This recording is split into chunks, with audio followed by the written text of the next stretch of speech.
Dear students, welcome to T1 Academy. After the Lord Linlithgow తర్వాత వచ్చినటువంటి the next Viceroy of India, Wavell. See this, in October 1943, the British government decided to replace Lord Linlithgow with Lord Wavell as the Viceroy of India. మీరు పక్క పిక్చర్లో lord వేవెల్ని చూడొచ్చు. So ఇతను lord Linlithgow ఉండే టైంలో ఇతను ఎవరంటే, so before assuming the charge Wavell worked as chief of the Indian army. So Indian ఆర్మీకి ఇతను చీఫ్గా ఉండేవాడు. And thus had a quite an understanding of the Indian situation. So కాబట్టి ఇతనికి భారతదేశంలో జరుగుతున్నటువంటి సంఘటనల పైన పట్టుంది. So right after assuming charge as viceroy, so వైస్రాయ్గా ఇతను చార్జ్ తీసుకున్న తర్వాత Wavell most important task was to present a formula for the solution of the Indian problem which was acceptable for both the Congress and the Muslim league. So అతని ముందున్నటువంటి important task ఏంటంటే, so ఇక్కడ Congress and Muslim league ఈ రెండు accept చేసేటటువంటి ఒక సొల్యూషన్ని తీసుకురావడమే, ఒక formula for the solution of the Indian problem. So ఇండియాకున్న ప్రాబ్లానికి. సో అయితే అప్పుడు 1945 జనరల్గా మనం చూసుకున్నట్టయితే సెకండ్ వరల్డ్ వార్ రన్ అవుతుంది 1945లో. సో ఇక్కడ ఏంటంటే వేవెల్ ఏంటంటే కొన్ని ఫెసిలిటీస్ ఇచ్చి భారతీయుల నుంచి ఇండియన్ సపోర్ట్ కోరాలి అని ఇక్కడ అతను ఫిక్స్ అయ్యాడు. దేనికి? సెకండ్ వరల్డ్ వార్కి. అయితే ఇందులో మనం చూసుకుంటే వేవెల్ ప్లాన్ ఏదైతే ఉందో that was commonly known as Wavell plan presented the following proposals. ఈ వేవెల్ ప్లాన్లో కొన్ని ప్రపోజల్స్ ఉన్నాయి. ఏంటని మనం చూస్తే, if all the Indian political parties would help the British in the war, second world వార్లో అన్ని పొలిటికల్ పార్టీసు సపోర్ట్ చేస్తే, then the British government would introduce constitutional reforms in India after the war. So భారతదేశంలో constitutional రిఫార్మ్స్ని introduce చేయడం జరుగుతుంది after the war అని చెప్పడం జరిగింది. అయితే అందులో ముఖ్యంగా మనం చూస్తే viceroy executive council would be immediately reconstituted and the number of its members would be increased. So the first point మనం ఇందులో చూసుకున్నట్టయితే, viceroy's executive council would be immediately reconstituted, వెంటనే రీకాన్స్టిట్యూట్ చేస్తాం. And number of its members would be increased, number of అందులో ఉండే Indian మెంబర్స్ని increase చేస్తాం. జనరల్గా వైస్రాయ్ ఎగ్జిక్యూటివ్ కౌన్సిల్లో 14 మెంబర్స్ ఉంటారు, 14 members. So except viceroy 14 members, or you can call as 14 ministries ఉంటాయి. So out of 14, 13 would be Indians. అతను 13 మంది ఇండియన్స్గా ప్రకటించడం జరిగింది. అంటే వైస్రాయ్ ఎగ్జిక్యూటివ్ కౌన్సిల్లో వైస్రాయ్ ఇంకొక వ్యక్తి తప్ప మిగతా వాళ్ళందరూ ఇండియన్సే. అయితే సో ఈ వైస్రాయ్ అన్న వ్యక్తి మనం తెలుసు. ఇంకొకరు ఎవరంటే డిఫెన్స్ మినిస్టర్. అంటే డిఫెన్స్ మినిస్టర్, ఆ డిఫెన్స్ ఒకటి అతని అండర్లో ఉంటుంది, బ్రిటిష్ అండర్లో. రిమైనింగ్ మినిస్ట్రీస్ ఆర్ డిపార్ట్మెంట్స్ అన్నీ ఇండియన్స్ అండర్లో ఉంటాయి. చూడండి, అంటే వైస్రాయ్ ఎగ్జిక్యూటివ్ కౌన్సిల్లో వైస్రాయ్ ప్లస్ 14 మెంబర్స్ ఉంటే అందులో 13 మెంబర్స్ ఇండియన్స్, ఓన్లీ ఒక్క మెంబరే వాళ్ళ అండర్లో ఉంటారు, ఒక వ్యక్తి viceroy. In that council there would be equal representation of Hindus and Muslims. So ఈ ఎగ్జిక్యూటివ్ కౌన్సిల్లో ఈ 13 మందిలో ఈక్వల్ రిప్రజెంటేషన్ ఉంటుంది హిందూస్కి ముస్లిమ్స్కి అని చెప్పడం జరిగింది. అంటే ఈక్వల్ అంటే 13లో ఎంత? 6 + 6 ఇంకా మనం 7 వేలం 14 అయిపోతుంది. 6 Muslims among the 13 Indian members. అంటే ముస్లిం పాపులేషన్ అనేది తక్కువగా ఉన్నప్పటికీ సో హాఫ్ ముస్లిమ్స్కి ఇవ్వడం జరిగింది. హాఫ్ అంటే 6, around half 6. So out of 13 Indian members 6 were Muslims. అయితే all the members of the council except the viceroy and the commander in chief would be Indians. అంటే commander in chief, defence and viceroy తప్ప మిగతా వాళ్ళందరూ ఇండియన్సే. But veto power was vested in the viceroy. Veto power ఎవరి అండర్లో ఉంటుంది? Viceroy అండర్లో ఉంటుంది.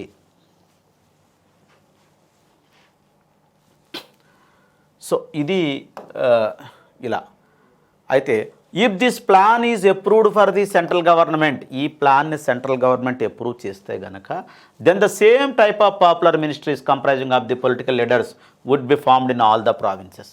దీన్నే అన్ని ప్రావిన్సెస్లోని చేపట్టొచ్చు సెంట్రల్ గవర్నమెంట్ ఇది యాక్సెప్ట్ చేస్తే. సో కాబట్టి ఇది వేవెల్ ప్లాన్. ఈ వేవెల్ ప్లాన్ని డిస్కస్ చేయడానికి వేవెల్ అనే వ్యక్తి June 25, 1945న సిమ్లాలో కాన్ఫరెన్స్ పెట్టడం జరిగింది. Shimla. So Shimla is a summer capital of India. Simla summer capital. So సిమ్లాలో ఈ మీటింగ్ని కండక్ట్ చేయడం జరిగింది. సో అందరు లీడర్స్ని పిలిపించి సో సిమ్లాకి రప్పించి, జూన్ అంటే ఎండాకాలం కాబట్టి ఎండలు బాగుంటాయి కాబట్టి, సిమ్లాలో చలిగా ఉంటుంది కాబట్టి కూల్గా ఉంటుంది కాబట్టి సిమ్లాలో సో వేవెల్ ఈ మీటింగ్ని అనౌన్స్ చేయడం జరిగింది. సో ప్లాన్ అంతా బాగుంది. 14కి 13 ఇండియన్స్, 6 ముస్లిమ్స్, తర్వాత నెక్స్ట్ డిఫెన్స్ ఒకటే వాళ్ళ చేతిలో ఉంటుంది, వీటో పవర్ వైస్రాయ్ చేతిలో ఉంటుంది. ప్లాన్ అప్రూవ్ అయితే సెంట్రల్ గవర్నమెంట్లో అప్రూవ్ అయితే స్టేట్ గవర్నమెంట్స్ కూడా ఫాలో అవుతుంది. సో కానీ ఇక్కడ వచ్చినటువంటి చిన్న ప్రాబ్లం అంటే Jinnah said that only the members of the Muslim League be the Muslim representatives in the executive council. ఈ ఎగ్జిక్యూటివ్ కౌన్సిల్లో 6 ముస్లిమ్స్ అన్నారు కదా, out of 13 Indian members 6 Muslims అన్నారు కదా, ఈ 6 ఫ్రమ్ ది ముస్లిం లీగ్ అని చెప్పడం జరిగింది. ఇండియన్ నేషనల్ కాంగ్రెస్లో కూడా చాలామంది ముస్లిమ్స్ ఉన్నారు. కానీ జిన్నా ఏమంటున్నాడంటే ఈ ముస్లిమ్స్ ఓన్లీ ముస్లిం లీగ్ నుంచి మాత్రమే తీసుకోవాలి, ముస్లిం లీగ్ నుంచి మాత్రం తీసుకోవాలి, అంతేగాని ఇండియన్ నేషనల్ కాంగ్రెస్లో ఉన్న ముస్లిమ్స్ కానీ వేరే పార్టీలు ఉన్న వాళ్ళు కానీ కాదు. సో ఇలా చెప్పడం జరిగింది. So it was opposed by Congress. దీన్ని కాంగ్రెస్ అపోజ్ చేసింది. సో 6 ముస్లిమ్స్ అంటే ఎక్కడి నుంచైనా 6 ముస్లిమ్స్ కానీ ఓన్లీ ముస్లిం లీగ్ నుంచి అన్నట్టు కాదు అని చెప్పడం జరిగింది. ఈ విధంగా వేవెల్ ప్లాన్ అనేది ఇక్కడ ఫెయిల్ అవ్వడం అనేది జరిగింది. So the next important plan is cabinet mission plan 1946. So Wavell plan అనేది ఫెయిల్ అయిన తర్వాత సో క్యాబినెట్ మిషన్ ప్లాన్ అనేది నెక్స్ట్ ప్లాన్ మనకి. సో క్యాబినెట్ మిషన్ ప్లాన్ ఎప్పుడు 1946 అంటే 1945 వేవెల్ ప్లాన్ చేసేటప్పుడు వేవెల్ ప్లాన్ అప్పుడు మనకి ఈ సెకండ్ వరల్డ్ వార్ అనేది ఇంకా ఎండ్ అవ్వలేదు. సో అందుకే వేవెల్ ఏంటంటే ఈ వేవెల్ ప్లాన్లో ఇచ్చే ఆఫర్స్ మనకి సెకండ్ వరల్డ్ వార్లో భారతీయులు సపోర్ట్ చేయాలని. కానీ 1946కి వచ్చేసరికి సెకండ్ వరల్డ్ వార్ అనేది ఎండ్ అయిపోయింది. కానీ ఈ సెకండ్ వరల్డ్ వార్లో పార్టిసిపేట్ చేసినటువంటి కంట్రీస్ ఏవైతే ఉన్నాయో అవన్నీ చాలా వరస్ట్ కండిషన్స్కి వెళ్ళిపోయాయి.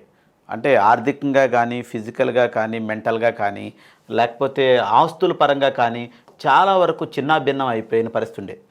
సో ఈవెన్ బ్రిటిష్, ఇంగ్లాండ్ వాళ్ళ కాలనీస్ని రన్ చేసే పరిస్థితి లేదు. సో కాలనీస్లో అడ్మినిస్ట్రేషన్ చేసే పరిస్థితి లేదు. సో కాబట్టి ఈ కాలనీస్ ఏవైతే ఉన్నాయో వాటికి వాళ్ళు ఇండిపెండెన్స్ ఇవ్వాలని ఫిక్స్ అయిపోయారు. సో ఆ బేస్ మీద అప్పటి prime minister, British prime minister Atlee so cabinet మెంబర్స్తో కూడినటువంటి ఒక బృందాన్ని భారతదేశం పంపించడం జరిగింది. In 1946 the cabinet mission arrived in India to find a mutually agreed solution of the Indian problem. ఇండియాలో ఉండే ప్రాబ్లం ఏదైతే ఉందో సో దాంట్లో దానికి సొల్యూషన్ కనుక్కోవడానికి ఈ క్యాబినెట్ మిషన్ అనేది 1946లో భారతదేశానికి రావడం జరిగింది. ఈ పక్కన మనం చూస్తే క్యాబినెట్ మిషన్ ప్లాన్తో టాక్స్ ఇవన్నీ మనం చూడొచ్చు. అయితే the mission held talks with the leaders of the prominent political parties and then proposed its plan of establishing federal government in India. So ఈ క్యాబినెట్ మిషన్ ప్లాన్ తాలూకా మెయిన్ ఎయిమ్ ఏంటంటే so భారతదేశంలో important political party మెంబర్స్తో మాట్లాడి federal గవర్నమెంట్ని భారతదేశంలో start చేయాలి. అంటే ఇక్కడ భారతదేశంలో ఉండే 11 ప్రావిన్సెస్ అండ్ 563 ప్రిన్సిపల్ స్టేట్స్తో కలిపి ఒక ఫెడరల్ గవర్నమెంట్ని ఫామ్ చేయాలి. Initially the plan was criticised by all political parties but later all gave there consent to it. First దాన్ని రిజెక్ట్ చేయడం జరిగింది అన్ని పొలిటికల్, కానీ తర్వాత వీళ్ళ కన్సెంట్స్ ఏంటి అంటే ఈ పొలిటికల్ పార్టీస్ తాలూకా ఇబ్బంది ఏంటి, లేకపోతే వాళ్ళకి ఇంకేం కావాలి, అందులో ఏం మార్పులు చేయాలని తర్వాత చెప్పడం జరిగింది. So on 19th February British prime minister Clement Atlee in the House of Commons announced the decision to dispatch the cabinet mission. So ఇతను హౌస్ ఆఫ్ కామన్స్లో ఒక అనౌన్స్మెంట్ చేయడం జరిగింది, మనం క్యాబినెట్ మిషన్ని డిస్పాచ్ చేస్తున్నాం అంటే పంపిస్తున్నాం ఇండియాకి అని చెప్పడం. The cabinet mission to India consist of 3 British cabinet members. So ఇందులో 3 బ్రిటిష్ క్యాబినెట్ మెంబర్స్ ఉన్నారు. ఏది ఈ క్యాబినెట్ మిషన్లో ఎవరన్నా వాళ్ళు చూస్తే లార్డ్ పెతిక్ లారెన్స్. సో ఇతను secretary of state for India in London, Lord Pethick Lawrence. Actually ఈ was the chairman of the cabinet mission. And sir Stafford Cripps, next personality Cripps, president of the board of trade, ఇతను board of ట్రేడ్కి president. And Alexander, first lord of the admiralty, A V Alexander. So ఇలాంటి 3 important cabinet మినిస్టర్స్ని పంపించడం అనేది జరిగింది. So ఎలాగైనా మీరు ఇండియాకి స్వతంత్రం ఇచ్చేసి రండి అని చెప్పి. The cabinet mission was headed by Lord Pethick Lawrence. I told you the man chairman was the Lord Pethick Lawrence. The mission was sent to India to negotiate with the Indian political leaders for setting up a national government and to set in to motion a machinery for transfer of power. So పవర్ని transfer చేయడం కోసం. అయితే ఇందులో ముఖ్యంగా మనం ఏంటంటే 2 nation theory ఏదైతే ఉందో, 2 నేషన్ థియరీ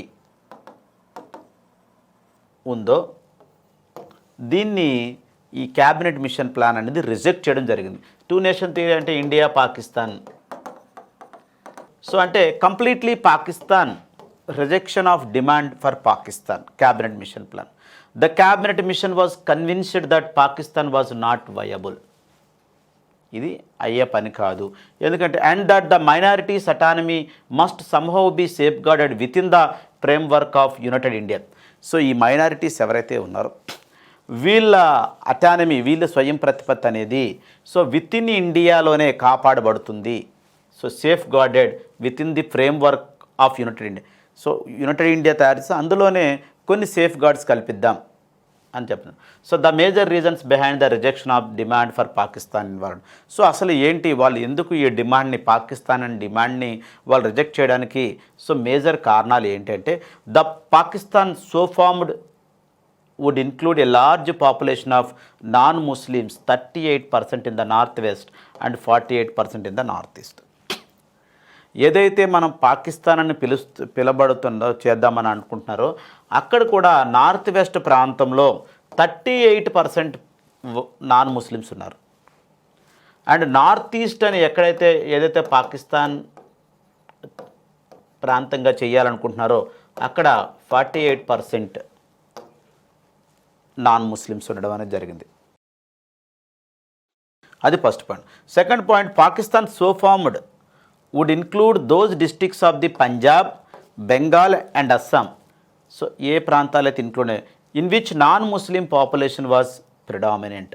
ఈ ప్రాంతాల్లో నాన్ ముస్లిమ్స్ పాపులేషన్ ప్రిడామినెంట్గా కనబడుతుంది. There was another issue of disturbance in the regional ties ఈ Bengal and Punjab were partition. So ఈ ప్రాంతాల్లో నాన్ ముస్లిమ్స్ ఉన్నారు కదా పంజాబ్ బెంగాల్లో. సో ఇక్కడ ఈ పంజాబ్ బెంగాల్ని డివిజన్ చేస్తే సో ఈ రీజనల్ టైస్ అనేవి డిస్టర్బెన్స్ అవుతాయి అని చెప్పడం జరిగింది. సో అంతేకాకుండా partition would also create economic, political and administrative problems. ఒకవేళ పార్టీషన్ చేస్తే ఎలాంటి ప్రాబ్లమ్స్ ఎదుర్కొని వస్తాయి? ఎకనామిక్ ప్రాబ్లమ్స్ వస్తాయి, సో ఆర్థిక పరిస్థితి మందగిస్తుంది, పొలిటికల్గా ఈ ప్రాంతాలలో ఇబ్బందులు కలుగుతాయి, అండ్ అడ్మినిస్ట్రేటివ్ ఇష్యూస్లో కూడా ఇందులో ఇబ్బందులు కలుగుతాయి. అంతేకాకుండా ఇక్కడేమో ఈస్ట్ వైపు ఏమో బెంగాల్ ఉంది, వెస్ట్ వైపు ఏమో పంజాబ్ ఉంది. ఇక్కడి నుంచి ఇక్కడికి అడ్మినిస్ట్రేషన్ చేయాలనేది కూడా ఇబ్బందిగా కలుగుతుంది. And see this communication between west and eastern parts of Pakistan the problem, it's a problem. ఇది కూడా the division of the armed forces on communal lines would be dangerous. So ఈ ఆర్మ్డ్ ఫోర్సెస్ ఏవైతున్నాయో వీటిని కూడా కమ్యూనల్ లైన్స్లో division చేయాల్సి వస్తుంది, అది ఇబ్బందికరంగా ఉంటుంది, అది డేంజరస్, అలా చేయకూడదు అని చెప్పి ఇంకొక పాయింట్. ఇలా 5 పాయింట్స్ చెప్పడం జరిగింది. ఎవరు? Cabinet mission plan. ఎందుకు వాళ్ళు 2 నేషన్ థియరీని రిజెక్ట్ చేస్తున్నారు అని చెప్పి. అంతేకాకుండా ఈ ముస్లిం లీగ్ని సాటిస్ఫై చేయడం కోసం సో ఈ ప్రొవిన్షియల్ అసెంబ్లీస్ని 3 గ్రూపులుగా డివైడ్ చేయడం కూడా జరిగింది. The existing provincial assemblies were proposed to be grouped into 3 sections which would meet separately to decide on group constitutions. So ఏం చెప్పారంటే ఈ ప్రొవిన్షియల్ అసెంబ్లీస్ ఏవైతే ఉన్నాయో ప్రావిన్సెస్, సో అవి గ్రూప్గా ఫామ్ అయి 3 సెక్షన్స్గా చేయడం జరిగింది. So which would meet separately to decide on group constitutions. ఇవి సపరేట్గా వాటి గ్రూప్ కాన్స్టిట్యూషన్ తయారు చేసుకోవచ్చు అని. సో సెక్షన్ ఏలో ఏంటంటే ఇందులో ముస్లిం అనేది మైనారిటీగా ఉంటాయి, Muslim minority provinces, or you can called as Hindu majority provinces. ఈ సెక్షన్ ఏ ఏంటంటే it's comprising of Madras province, అంటే ముస్లిమ్స్ తక్కువగా ఉండేది, బాంబే, ఉత్తరప్రదేశ్, బీహార్, సెంట్రల్ ప్రావిన్స్, ఒరిస్సా, ఇవి ముస్లిం మైనారిటీ ప్రావిన్సెస్. ఇది సెక్షన్ ఏగా పిలవడం జరిగింది. Section B consisting of Punjab, Muslim majority provinces, north west frontier province and Sindh. ఎందుకంటే ఇవేవైతే ఉన్నాయో ఈ సెక్షన్స్ ఇవి which would meet separately to decide on group constitutions. So లేదా అందరూ కలిసి ఒకటే కాన్స్టిట్యూషన్ అనేసరికి ఏమవుతుంది ఇది, సో ముస్లిమ్స్ యాక్సెప్ట్ చేయాలన్న పరిస్థితి ఉంటుంది. సో కాబట్టి ఆల్రెడీ పాకిస్తాన్ అనేది రిజెక్ట్ చేయబడింది, సో ఇది కూడా అయితే ఇటు నుంచి యాక్సెప్టెన్సీ ఉండదన్న విషయం తెలుసు. So next section C comprising Bengal and Assam. So ఈ ప్రాంతాల్లో మనకి ఇవి కూడా slightly Muslim majority provinces, Muslim majority provinces. So ఇలా 3 సెక్షన్స్గా వీటిని డివిజన్ చేయడం అనేది జరిగింది. అయితే కాన్స్టిట్యూషన్ అసెంబ్లీ కదా, the constitution assembly was to be 389 members, 389 members body with provincial assemblies sending 292 and chief commissioner provinces sending 4 and princely state sending 193. ఈ constitution assembly అనేది ఏర్పాటు చేయడం జరిగింది, ఇది క్యాబినెట్ మిషన్ ప్లాన్. సో ఇందులో మొత్తంగా ఎంతమంది ఉండాలి? 389 మెంబర్స్. సో ఇందులో 292 ప్రావిన్సెస్ నుంచి, 93 ప్రిన్స్లీ స్టేట్స్ నుంచి, 4 ఏమో చీఫ్ కమిషనర్ ప్రావిన్సెస్ నుంచి పంపించడం జరుగుతుంది. The provinces were to be represented in the assembly in the approximate ratio of 1 to 1 million of their population. 1 to 1 million, 1 మిలియన్కి ఒకరి కింద సో ఈ ప్రావిన్సెస్ నుంచి అపాయింట్ చేయడం అనేది జరిగింది, రిప్రజెంట్ చేయడం అనేది జరిగింది. The representatives of British Indian provinces were to be elected by each provincial legislative assembly community wise through proportional representation by a single transferable vote. ఎలా ఈ రిప్రజెంటేటివ్స్ బ్రిటిష్ ఇండియన్ ప్రావిన్స్ నుంచి వస్తారు అంటే so through a proportional representation by a single transfer vote బదిలీ పద్ధతి ద్వారా వీళ్ళని elect చేయడం అనేది జరుగుతుంది. Seats allotted to each province were to be divided between the various communities in proportion to their population in the province. So ఎలా allot చేస్తారు? So population basis, various communities in proportion to their population. So A communities ఉన్నాయి, వాళ్ళ population ఎంత ఉంది, దాని base మీద నుంచి seats allocate చేయడం అనేది జరుగుతుంది. The cabinet mission recognised only 3 communities in India. ఏంటవి? జనరల్ ఒకటి, ముస్లిమ్స్ ఒకటి, సిఖ్స్ ఒకటి, 3 కమ్యూనిటీస్. అంటే కమ్యూనిటీస్కి ఎలా అలొకేట్ చేస్తారని మనం చెప్పాం కదా, సో పాపులేషన్ బేస్డ్ మీద. సో ఎన్ని కమ్యూనిటీస్ ఉన్నాయన్నారు వాళ్ళు? General, Muslims and Sikhs. The constitution assembly was partly elected and partly represented by the princely states. ఈ కాన్స్టిట్యూషన్ అసెంబ్లీ అనేది ఏదైతే ఉందో అది partly elected and partly represented by the princely states. ఈ ప్రిన్స్లీ స్టేట్స్లో అంటే నవాబ్స్ ఎక్కడైతే రూల్ చేస్తున్నారో ప్రావిన్సెస్ కాకుండా మిగతా ప్రిన్స్ స్టేట్లో సో కొంతమంది ఎలక్టెడ్, కొంతమంది రిప్రజెంటెడ్. సో కొంతమంది ఎలక్ట్ చేస్తారు, కొంతమందిని అపాయింట్ చేయడం జరుగుతుంది. In the constitution assembly members from groups A, B and C were to sit separately to decide the constitution for provinces. So ఈ గ్రూప్స్ ఏవైతే ఏబిసి అని మనం చెప్పుకున్నాం, ఇవి సపరేట్లీ డిసైడ్ చేస్తాయి కాన్స్టిట్యూషన్స్, ప్రావిన్సెస్లో ఎలాంటి కాన్స్టిట్యూషన్ ఉండాలండి. And if possible for the groups also. So గ్రూప్గా చేస్తాయి, అలాగే ప్రావిన్స్ పరంగా కూడా చేస్తాయి. ప్రావిన్స్ పరంగా చూస్తే పాసిబుల్ అయితే గ్రూప్స్గా కూడా చేయొచ్చు. Then the whole constitution assembly, all the 3 sections A, B, C combined would sit together to formulate the union constitution. 3 కూర్చొని ఒక యూనియన్ కాన్స్టిట్యూషన్ని తయారు చేస్తాయి అని చెప్పడం జరిగింది. సో ఇకపోతే ఫెడరేషన్, ఈ క్యాబినెట్ మిషన్ ప్లాన్ అనేది ఫెడరేషన్ని, ఇక్కడ ఫెడరల్ స్ట్రక్చర్, ఇండియాకి ఫెడరల్ స్ట్రక్చర్ ఉండాలని చెప్పడం జరిగింది. The cabinet mission plan envisaged a federal structure for India. So ఇందులో మనకి ఏంటంటే 3 టైర్ ఉంటుంది. Executive and legislature was proposed at provincial level, section level and union level. Provincial level ఉంటుంది, executive and section level ఉంటుంది, and union levels ఉంటుంది. The mission proposed a common centre which would control defence, communication and external affairs. So ఇలా 3గా ఉన్నప్పటికీ ఒక common centre అనేది ఉంటుంది. దేనికి? Defence, communication and external affairs, ఇవన్నీ కలిపి సెంటర్ అండర్లోనే ఉండడం జరుగుతాయి. Provinces were to have full autonomy, ప్రావిన్సెస్కి ఫుల్ అటానమీ ఇవ్వడం జరుగుతుంది. And all residuary powers should vest in the provinces, ప్రావిన్సెస్లోనే అన్ని రెసిడరీ పవర్స్ ఉండడం కూడా జరుగుతుంది. సో దీని తర్వాత మనం ఈ క్యాబినెట్ మిషన్లో మనం చూసుకున్నట్టయితే, so in September 1946 the Congress formed the government at the centre. So ఈ cabinet mission plan interim గవర్నమెంట్ని స్టార్ట్ చేసుకోమని చెప్పడం జరిగింది. సో దీని బేస్ మీద Congress formed the government at the సెంటర్లో కాంగ్రెస్ గవర్నమెంట్ ఫామ్ చేయడం జరిగింది. The League refuse to be apart.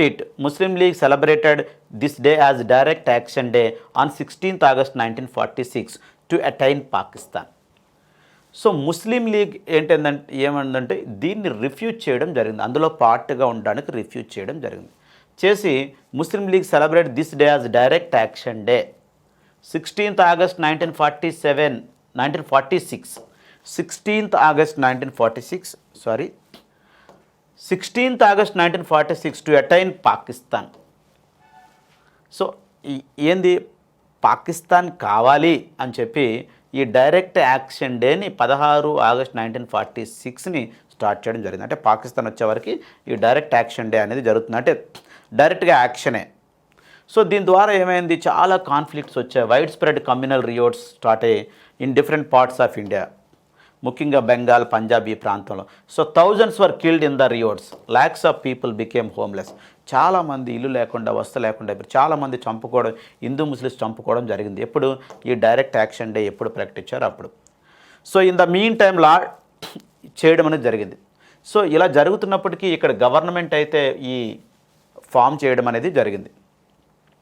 ఇనీషియల్గా గవర్నమెంట్లో జాయిన్ అవ్వడానికి ముస్లిం లీగ్ యాక్సెప్ట్ చేయలేదు, కానీ తర్వాత గవర్నమెంట్ ఫామ్ అయిన తర్వాత ముస్లిం లీగ్ యాక్సెప్ట్ చేయడం జరిగింది. సో చేస్తే ఏమైందంటే ఇందులో 9 మినిస్టర్స్ ఏమో ఇండియన్ నేషనల్ కాంగ్రెస్కి, 5 మినిస్టర్స్ ఏమో ముస్లిం లీగ్కి ఇవ్వడం అనేది జరిగింది. సో మనకి వేవెల్ ప్లాన్లో డిఫెన్స్ బ్రిటిష్ వాళ్ళ అండర్లో ఉండే, అక్కడ 13 మినిస్టర్సే మనకి ఇవ్వడం జరిగింది. కానీ ఇక్కడ క్యాబినెట్ మిషన్ ప్లాన్ ద్వారా ఇక్కడ 14 ఇవ్వడం జరిగింది. సో తర్వాత 9 ఏమో ఐఎన్సీ అండ్ 5 ఏమో ముస్లిం లీగ్. ఒక పక్క ఇలా జాయినింగ్ ఉంది, రెండో పక్క ఇలా డైరెక్ట్ యాక్షన్ డే కంటిన్యూ అవుతుంది. సో క్యాబినెట్ మిషన్ ప్లాన్ ఇలా చేసి వెళ్ళిపోవడం జరిగింది.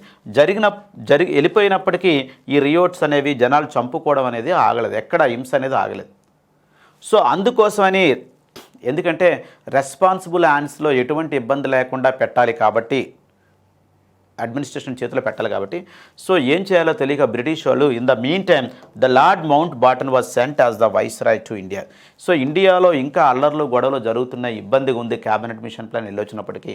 సో కాబట్టి ఇది ఎలాగైనా మనం కంప్లీట్ చేయాలి అని చెప్పి సో లార్డ్ మౌంట్ బ్యాటన్ని సో ఇండియాకి పంపించడం జరిగింది. సో ఇతను ఈ put up is plan in June 1947 which included partition of India. So Mountbatten ఇండియాకి వచ్చి సో పార్టిషన్ చేయాలి అనే ప్లాన్ని జూన్ 1947ని తీసుకురావడం అనేది జరిగింది. సో అది ఏంటి ఎలాగనే మనం చూద్దాం. సో ఇక్కడ చూడండి, in February 1947 Lord Mountbatten was sent as the viceroy to India to ensure early transfer of power. So అతన్ని ఎంత తొందరగా పవర్ని ట్రాన్స్ఫర్ చేయాలి ఇండియా చేతుల్లోకి అని చెప్పి ఈ లార్డ్ మౌంట్ బ్యాటన్ని పంపించింది. ఈ put up is plan on June 3, 1947. ఇతను ఒక ప్లాన్ తయారు చేశాడు June 3, దాన్నే Mountbatten plan or June 3 plan అని చెప్పడం జరిగింది. Which included partition of India. ఇందులో ఏంటంటే మనకి క్యాబినెట్ మిషన్ ప్లాన్లో పార్టిషన్ అనే దాన్ని రిజెక్ట్ చేయడం జరిగింది, కానీ ఇక్కడ ఈ పార్టిషన్ అనే దాన్ని ఇన్క్లూడ్ చేయడం జరిగింది. ఎందుకంటే ఇక డైరెక్ట్ యాక్షన్ డే పాకిస్తాన్ వచ్చే వరకు ఈ డైరెక్ట్ యాక్షన్ డే అంటే అల్లర్లు అవి జరుగుతూనే ఉంటాయి. సో కాబట్టి ఇతను దాంట్లో పార్టిషన్ని ఇన్క్లూడ్ చేయడం జరిగింది ఇతని ప్లాన్లో. So following the mount baton plan June 3, 1947 India was made free but by partitioning India the new state of Pakistan was created. ఈ ఇండియా అనేది పార్టిషన్ చేసి అందులో పాకిస్తాన్ అనేది ఇవ్వడం అనేది జరుగుతుంది చెప్పడం జరిగింది. Seeing the kind of communal tensions created in the name of religion the Congress leaders thought it beneficial for the larger interest of humanity to accept the decision of partition on 15th August 1947 India attend freedom. So ఈ communal tensions ఇవన్నీ జరగడం ద్వారా so humanity దెబ్బతింటుంది, చాలామంది చనిపోతున్నారు అని చెప్పి so దీన్ని బేస్ చేసుకొని కాంగ్రెస్ లీడర్స్ యాక్సెప్ట్ చేయడం అనేది జరిగింది పార్టిషన్కి. ఇక్కడ మనకి ఈ పిక్చర్లో మనం Lord Mountbatten so Indian National Congress మెంబర్స్ని మనం చూడొచ్చు. So Lord Mountbatten as viceroy in February 1947 following Attlee's declaration for transfer of power Wavell was replaced as viceroy by Lord Mountbatten. So వేవెల్ని లార్డ్ మౌంట్ బ్యాటన్తో రీప్లేస్ చేయడం జరిగింది.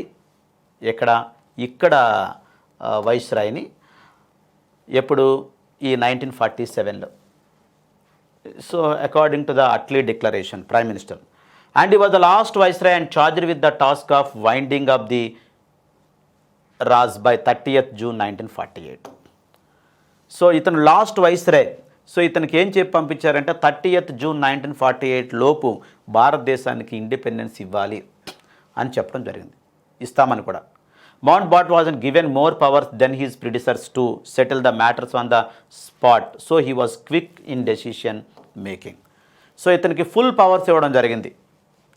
So prime minister మౌంట్ బాటన్కి ఫుల్ పవర్స్ ఏదైనా చేయి, కానీ 30th June 1948 లోపు ఇండియన్స్కి ఎటువంటి ఇబ్బంది లేకుండా ఇండిపెండెన్స్ ఇచ్చి రావాలి.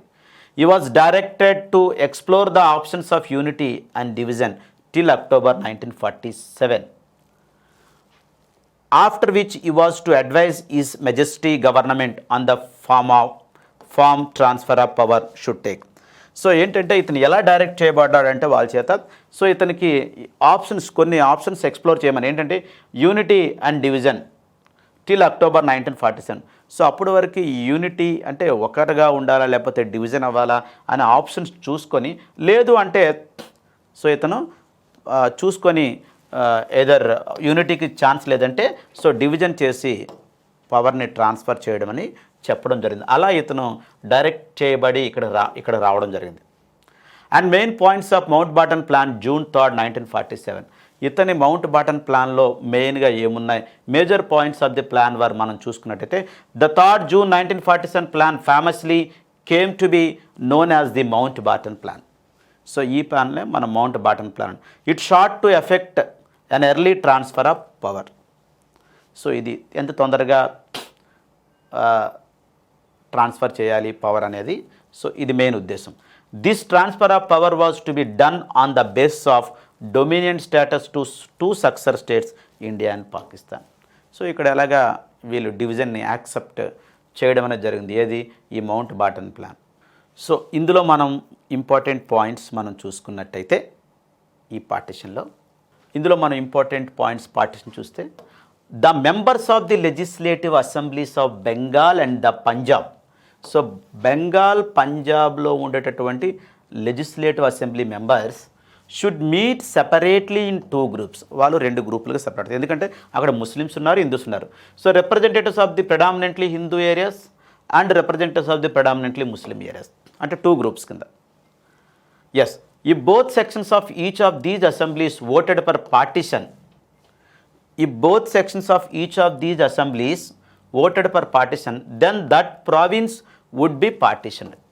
సో ఎక్కడైతే వీళ్ళు ఓటేస్తారో పార్టిషన్ కావాలని, సో ఏ పార్టీ అయితే అనుకుంటారో ఆ పార్టీని ఇక్కడ పార్టిషన్ చేయడం అనేది జరుగుతుంది. Partition will be followed by creation of 2 dominions and 2 constitution assemblies.